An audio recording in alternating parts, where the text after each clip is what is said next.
책 제목은 좀 전에 말씀드린 대로 그 미래는 생성되지 않는다.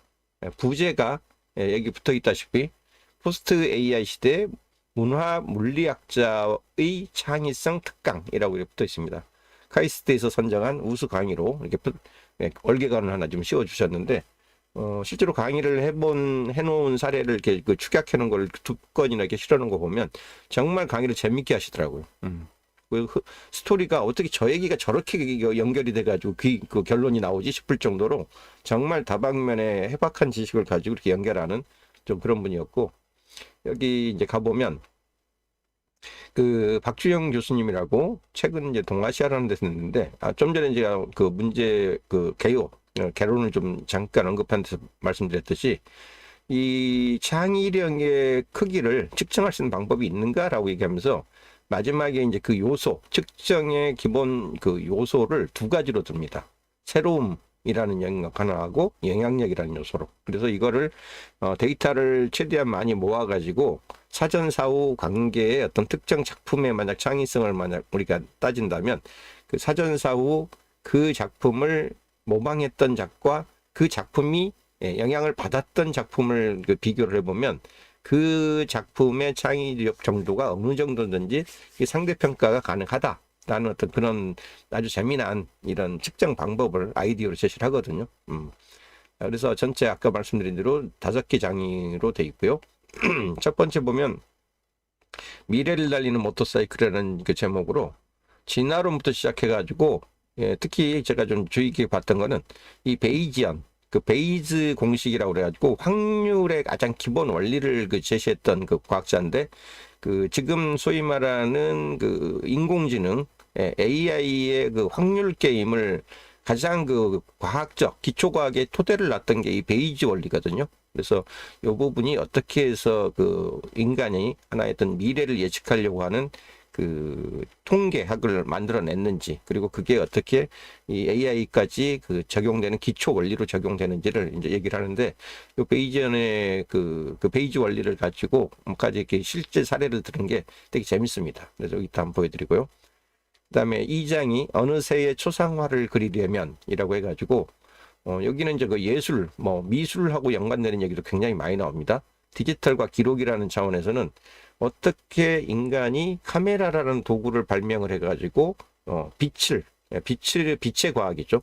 빛으로 투영되는 사물을 이렇게 카메라 방식으로 사진이라는 도구로 기록을 할 수 있을까? 그래서 이제 그거에 대한 얘기를 하면서 이제 그 미술사가 발전해오는 어떤 그 원근법, 뭐 거기에 대한 거기에 기술적으로 결합되는 기하학, 뭐 이런 것들을 쭉 얘기를 하면서 그 페르메이르의 그 이 암시를 기반으로 한 굉장히 빛을 사실적으로 표현하는 그림에 대한 얘기를 굉장히 재밌게 또 하나 들어줍니다. 네, 그것도 있고, 그다음에 K 컨텐츠가 우주로 날아가지 못하는 이유가 그 아까 얘기했던 특강 2개 중에서 하나예요.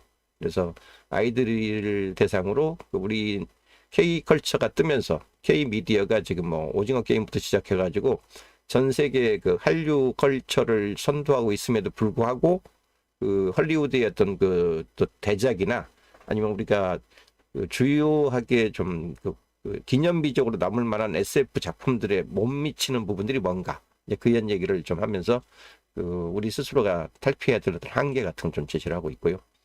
그다음 3장은 질서와 무질서 사이에서 이 엔트로피라는 얘기를 많이 하면서 그 질서와 무질서가 그 실제 일단 우리 현상 사회에 미치는 어떤 영향 뭐 이런 것들을 꽤 재미나게 얘기를 하면서 정말 창의적인 어떤 그 결과는 정말 이렇게 우주의 어떤 질서, 우주의 무한한 뭐랄까 그 뭐냐 그 본 바탕의 원리 이런 것을 찾는 것이 아닐까.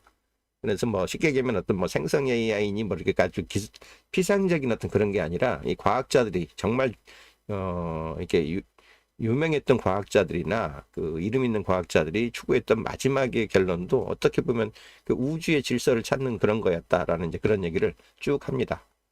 그리고 4장이 이제 아까 대표적으로 그 지금 요 책에서 제시하는 그 후킹 타이틀 있죠. 미래는 생성되지 않는다라는 게 지금 가장 우리 사회에서 사회적으로 화두가 되고 있는 생성 AI로 우리가 미래를 만들어낼 수 있는가에 대한 문제적인데, 이 4장에서 그거에 대해서 굉장히 그냥 단언지하에 아니올시다.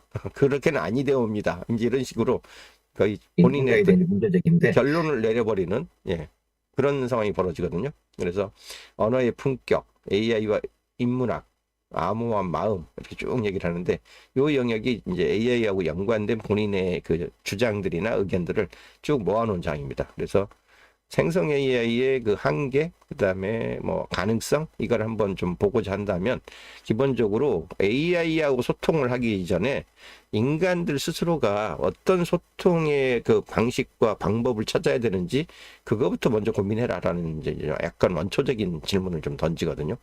지금 어떻게 보면 기계와의 소통이 중요한 게 아니라 인간과 인간의 소통이 오히려 더 아쉽고 지금 부족한 그런 세상이다. 그걸 해결하지 못하면 AI나 기계랑 암만 열심히 소통을 해도 우리 인류의 어떤 행복을 가져오지 못할 것이다. 뭐 이런 식의 이제 결론을 내립니다. 5장, 우리는 모두 연결되어 있다. 여기서 보면 이제 아까 얘기했던 것처럼 이 새로움과 영향력이라는 그 창의성 척도를 어떻게 그러면 공식화시켜 가지고 기술적으로 물리적으로 측정 가능할 방법이 없을까? 요거에 대한 얘기를 이제 한번 제안을 하면서 이렇게 책이 마무리가 되는 그런 구조로 돼 있어요. 뭐 하여튼 제가 기본적으로 주제가 될 만한 얘기들을 이미 다 좀 정리를 해서 그 큰 골조를 말씀드렸기 때문에 나머지는 덤으로 그냥 이제 아하 그런 얘기가 저렇게 표현됐구나라고 들어보시는 정도. 그리고 나머지 그 각 챕터별로 거의 한 적게는 한 6, 7개, 많게는 한 7, 8개 정도의 그 이 스토리들이 꽉 차 있습니다. 에피소드를 이렇게 각 챕터별로 나누는 것처럼 실제로 글들이 뭐 책 한 권을 쓰기 위해서 딱 각 잡고 뭐 1부터 5 뭐 이런 식으로 딱 그 편제를 해놓고 단일하게 쓴 책이라기보다는 그 각 글 한 편 한 편이 아마 신문에 일부 투고를 했던 글들을 모으신 것 같아요. 그래가지고 그 각각의 글 하나하나가 약간 완결성을 갖고 있습니다. 주제, 소재, 테마별로. 그래서 뭐 굳이 막 1편부터 끝편까지를 다 통독을 해가지고 순서대로 읽어야 되는 책도 아니고요. 무슨 공식집도 아니고요. 그냥 그 제목에 끌리는 부분이 있으면 아무 챕터나 그냥 하나씩 열어가지고 그 소 섹션별로 이렇게 그냥 읽어보시면 되는 책이에요. 그리고 그 각각의 챕터별로 그 독립적인 어떤 문제의식들이 있기 때문에 그것만 가지고도 재미나게 스토리를 읽어나가서 볼 수 있는 책이라서 편하게 보시기 아주 좋고요. 책 전체 분량은 한 30페이지? 그 정도, 한 340페이지 되는데 굉장히 잘 나갑니다. 다 스토리 위주로 엮여있기 때문에. 그래서 재밌는 분이더라고요. 하여튼 그래서 여기 우리 시대 삶의 길잡이로 주역보다는 차라리 이 책을 보시길 추천한다. 장강명이라는 분의 추천사였는데 이분이 무슨 책을 쓴 분인가라고 찾아봤더니 요새 얼마 전에 그 영화로 나왔던 유명한 책, 그 댓글 부대, 요거의 원작자 분이시더라고요. 그래서 쭉 여기 아까 그 책의 그 뒷면 쪽에도 요 분의 추천사가 꽤 깨알같이 잘 써 있습니다. 한번 읽어봐 드리면 이렇게 돼 있어요. 과학의 발견은 우리가 세상을 이해하는 방식을 바꾸고 기술의 발명은 우리의 삶을 뒤흔든다. 과학기술의 시대에 이 발견이 무엇을 의미하는가, 이 발명이 우리에게 어떤 영향을 미칠 것인가를 깊이 있게 또 친절하게 짚는 이 책은 그래서 귀중하다. 저 질문들을 파고들다 보면 인간다움이란 무엇인가, 어떻게 살아야 하는가를 성찰하게 된다. 나는 이 책이 매우 훌륭한 인문 교양서라고도 생각한다. 우리 시대 삶의 길잡이로서 주역보다 이 책을 훨씬 더 추천한다. 이렇게 써 있어요. 여기는 이제 책에는 미세 좌절의 시대의 저자라고 표현되어 있는데 아마 우리한테는 댓글 부대가 더 익숙할 것 같아요. 그래서 여기로 했습니다. 자, 내용을 쭉 보시면요. 미래는 생성되지 않는다. 뭐 이렇게 여러 가지 재밌는 사례들이 많아요. 여기 아까 잠깐 언급했던 그 베이지언 공식과 관련해서 그 AI의 아버지, 시조라고 불리는 그 앨런 튜링이 만들었던 그 애니그마 독일 그 암호 해독 뭐 이런 얘기도 함께 나오고요. 그 다음에 그 디지털 음원을 만들 때 이 소리라는 거를 어떻게 디지털 기록으로 만들어내는가. 특히 더군다나 컴퓨터가 이해할 수 있는 언어는 1과 0밖에 없는데 어떻게 이진법 체제를 이용해 가지고 인간이 듣는 소리를 디지털 기록을 하는지에 대한 어떤 그런 것들을 쭉 설명을 좀 해주고요. 아까 얘기했던 뭐 그 K 컨텐츠가 왜 우주로 못 날아가는가 요거에 대해서 이따가 제가 하나 알려드릴게요. 그다음에 뭐 색깔론, 광학 연구, 뭐 괴테가 오히려 뉴턴보다 더 앞선 더 선진적인 그 빛의 그 원리를 뭐 얘기한 부분이 있다든가. 그래서 우리가 과학사에서 언뜻 듣기 힘들었던 어떤 그런 숨은 이야기들이 되게 많아요. 히스토리. 그다음에 AI가 다빈치보다 정말 잘 그린다고 얘기할 수 있을까라고 하면서 이제 이런 것도 있고요. 어떤 게 이거보다 더 창의적이라고 하는 비교를 뭘로 할 수 있을까? 이런 얘기들을